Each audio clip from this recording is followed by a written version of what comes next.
Maintaining and establishing a chain of asepsis is going to be very important when it comes to working in an oral surgeon's office. And your role as the surgical assistant is going to be very important because you're going to be asked to maintain this chain of asepsis. And the whole purpose of it is to minimize the number of microorganisms that can enter an open wound.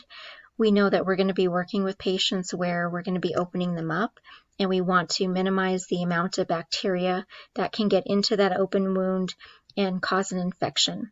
So it's going to consist of a variety of different things: a sterile field, a surgical scrub, sterile gloves and attire, and then also sterile instruments.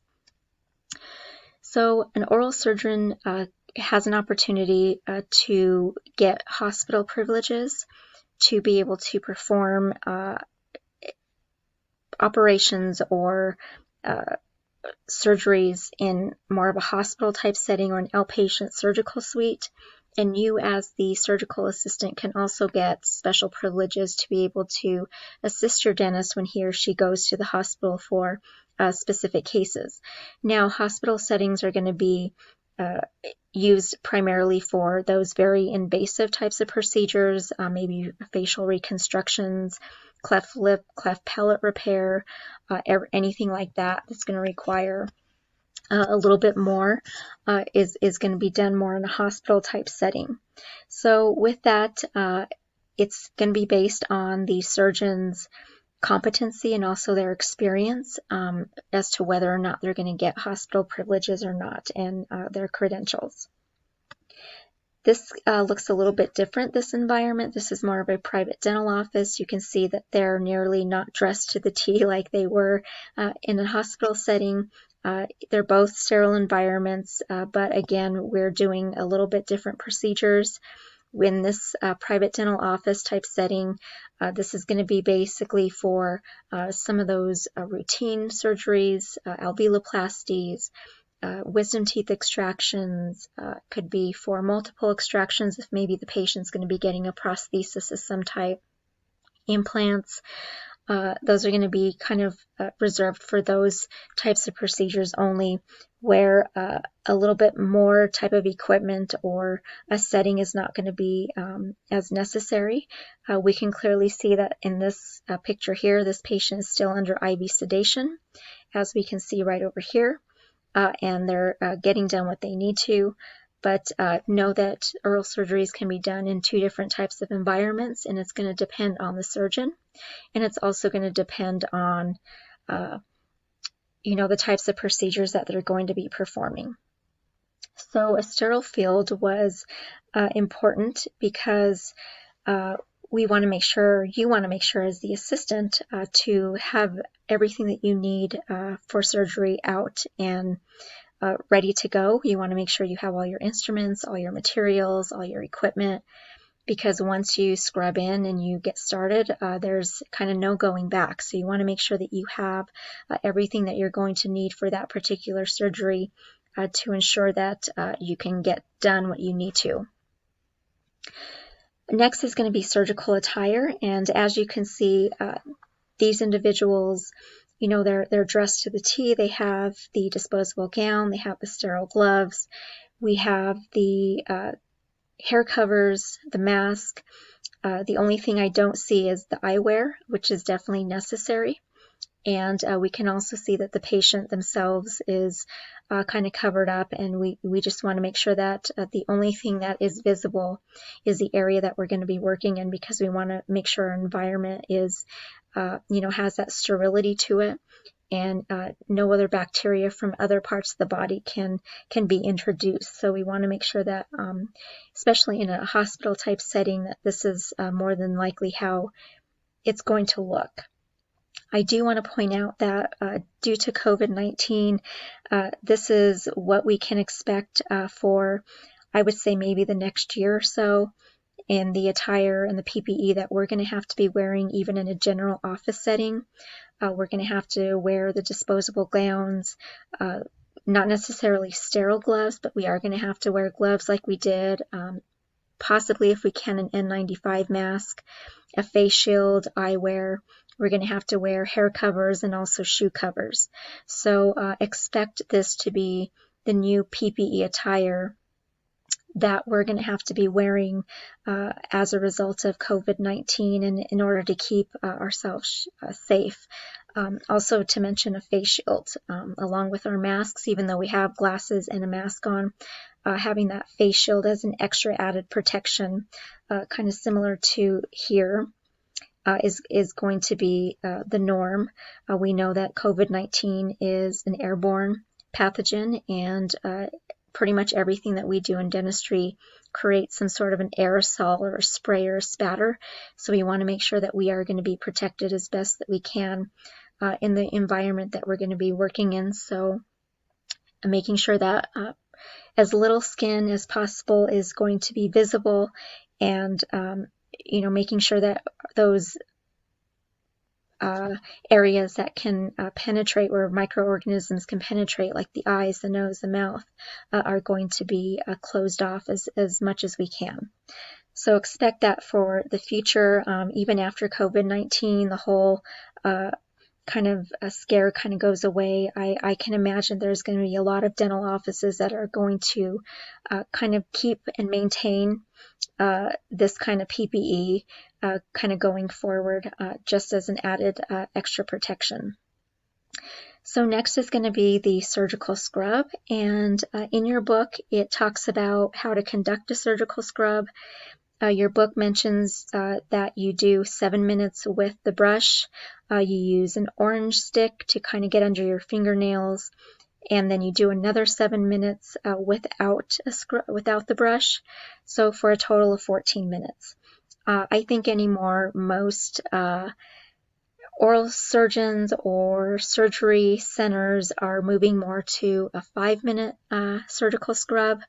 What they're finding is it doesn't matter whether you do 5 minutes, 7 minutes, 14 minutes, 15 minutes, 20 minutes, as long as you're doing it correctly, then you're going to remove the bacteria that you're needing to in order to kind of get more of a clean, again, you're not going to get sterile, you're going to get a very clean result with your technique. So I do want to show this video. So again, just remember, it may depend on your surgeon. Some may want you to do the 5 minutes, some may want you to do the 7 minutes, some may want you to do the 14-minute surgical scrub. But for the purpose of this class and your test, just know it's 7 minutes with the brush, and then another 7 minutes without the brush, for a total of 14 minutes.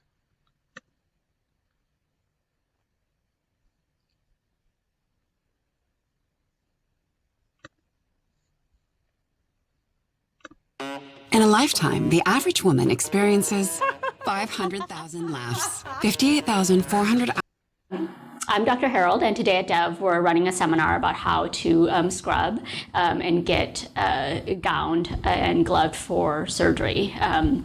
The concept of scrubbing is that what we want to do with the scrub, the purpose of it, is that we want to reduce our resident bacterial flora on our hands. And so we're not making our hands sterile, but we just want to reduce the normal bacteria that live on our hands. And so that's usually done with a 5-minute scrub procedure. And what we don't want to do, so some concepts that we don't want to do, is that we don't want to scrub so hard that we're excoriating the skin, because that will bring some bacteria from the inside to the outside, or it will promote the growth of bacteria in those wounds and stuff. And so though we want a thorough scrub, we don't want a vigorous or hard scrub. When we're scrubbing, we want to think of our fingertips and our hands as the most clean or the most sterile. And so when we're scrubbing, we're going to move from the fingertips and the palms down to the elbows. And so think of clean to dirty. And you always want to go from clean to dirty and not dirty to clean. And so once you're done scrubbing, you rinse in that same concept. And so when you rinse, you want to rinse so that you're rinsing the water from the cleanest portion, your fingertips, to the dirtiest portion, your elbows. And so you want all the water to run in that direction. And the same concept for when we're done rinsing and scrubbing is that we want to dry our hands in that manner as well. So we want to dry from clean to dirty, and then use the clean part of the towel and clean to dirty, essentially, and then drop the towel. And we'll go through that as a demonstration. Also, when we scrub, again, we do a 5-minute scrub, and so put a timer to start. However, the concept of scrubbing is that what you want to do is break up your fingers into 4 surfaces, basically the lateral aspects, or the inside or the outside, and the front and the back. And I generally do 20 strokes on each of those surfaces, okay? And then you want to break up your palm into palm, and the sides, and then the back of it. And then your forearms, again, into 4 quadrants, and do 20 scrubs on that. And so that's how you go through the rest of the scrubbing. And then you switch hands and do that on the side as well. And so all your fingers have 4 surfaces, your hand has 4 surfaces, and your forearms as well have 4 surfaces. Before starting to scrub, you want to just do a general hand wash, except you want to include your forearms in it as well. What you want to do is not touch any of the surfaces. We obviously have automated water signaling, and you don't want to touch the faucet. If at any time you do end up touching it, you just restart the scrub at the 5 minutes over again. What you want to do is keep your elbows sort of separated and away, and hold it like this, again, so that everything runs from cleanest down to dirtiest rather than the opposite direction. So you never want to drop your hands down below your waist or your elbow. Can I ask you a dumb question? Mm-hmm.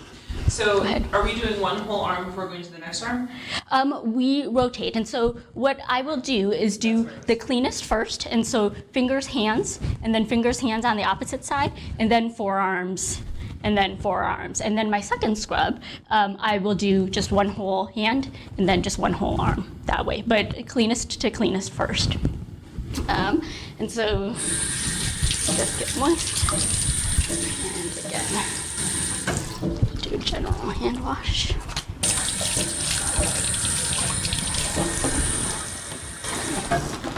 And so, as you guys know, our scrub brushes have a nail pick in them. And so what I usually do, I have short nails, and so I generally do not need to pick, but you want to open it so that it stays clean and doesn't touch any surface. And then set it up there so that you can just grab your brush. I do, even though my nails are short, I do pick under each one at the first surgery scrub of the day to make sure that they're clean. Should we have our sleeves rolled up too? Yes, you should. And so the sleeve should only come to within about 3 to 4 inches of your elbow. And so if you're wearing an undershirt under your scrub, it should not extend beyond your scrub sleeves. I am short, and so my sleeves go all the way to my elbows, and so that's why they're rolled up. But you don't necessarily have to, depending upon how your scrub top fits. Okay.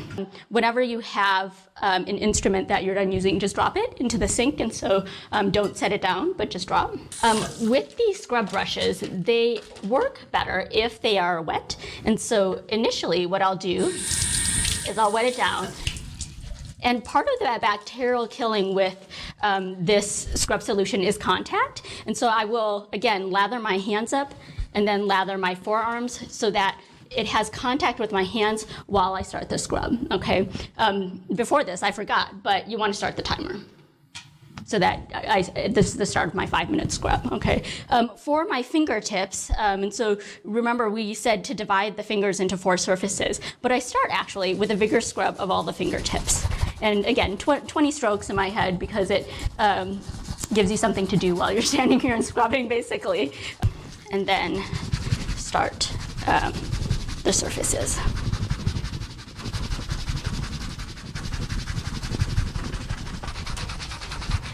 So, Julie, this is where you asked about scrubbing the arms first. So I switched to the other hand now. And so I'm starting the scrub over, but I haven't scrubbed my forearms yet. And so the first scrub, I scrub my hands to make them most sterile before I go to the forearms. So I will switch hands, and then I'm going to go to scrubbing my forearms, again in 4 quadrants. If you find that your sponge is dry, you can get it wet again. If you can get that away to think. And so my timer says I'm at 5 minutes right now, but I want to finish my scrub. And again, what you want to do is rinse from your fingertips to your elbows so that the water runs down from the cleanest to the dirtiest. And you want to hold on to your sponge until you're done using it. If you have not reached the 5-minute mark, you can restart a second scrub, just like you did the first time. When you're done scrubbing and you do your final rinse, you can just drop your sponge into the sink without touching or contacting anything. What you want to do is allow the water to drip from your fingertips to your elbows, and so don't shake the water off.